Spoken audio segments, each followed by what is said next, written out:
Praise the lord. దేవుని నామంలో మీకు అందరికీ శుభములు కలుగునుగాక.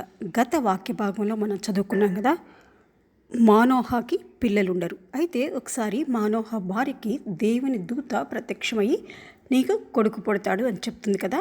ఆమె ఏం చేస్తుందంటే తర్వాత వాళ్ళ హస్బెండ్ దగ్గరికి వెళ్ళి చెప్తుందనమాట, ఇలా నాకు ఎవరో ఒక మనుషుడు, ఆవిడకి తెలియదు అనమాట దైవ దూత అని.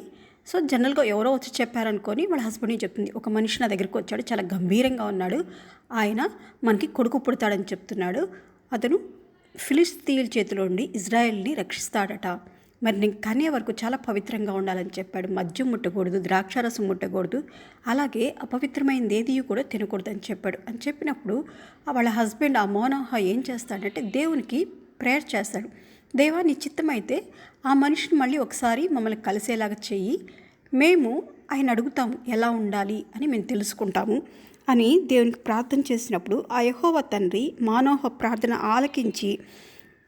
ఆలకిస్తాడు. ఆలకించిన తర్వాత కొన్ని రోజులకి ఆవిడ ఒక పొలంలో ఉంటుంది, పొలం పనికి వెళ్ళి అక్కడ పొలంలో ఉంటుంది అనమాట.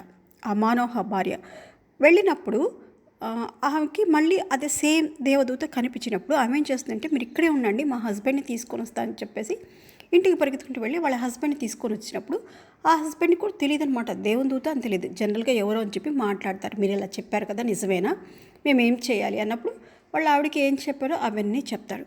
చెప్పినప్పుడు ఇంకా అతను ఏం చేస్తాడంటే, సరే మీరు ఇక్కడే ఉండండి, మేము ఒక మేకపిల్లని తీసుకొని వధించి దాన్ని వండుకొని తీసుకొస్తాం, మీకు భోజనం సిద్ధం చేస్తాము అని అంటాడు. అంటే అతను ఏమంటాడంటే, నేను ఇక్కడ ఉన్నా కూడా నువ్వు భోజనం సిద్ధం చేసినా నేను తినను అని అంటాడు.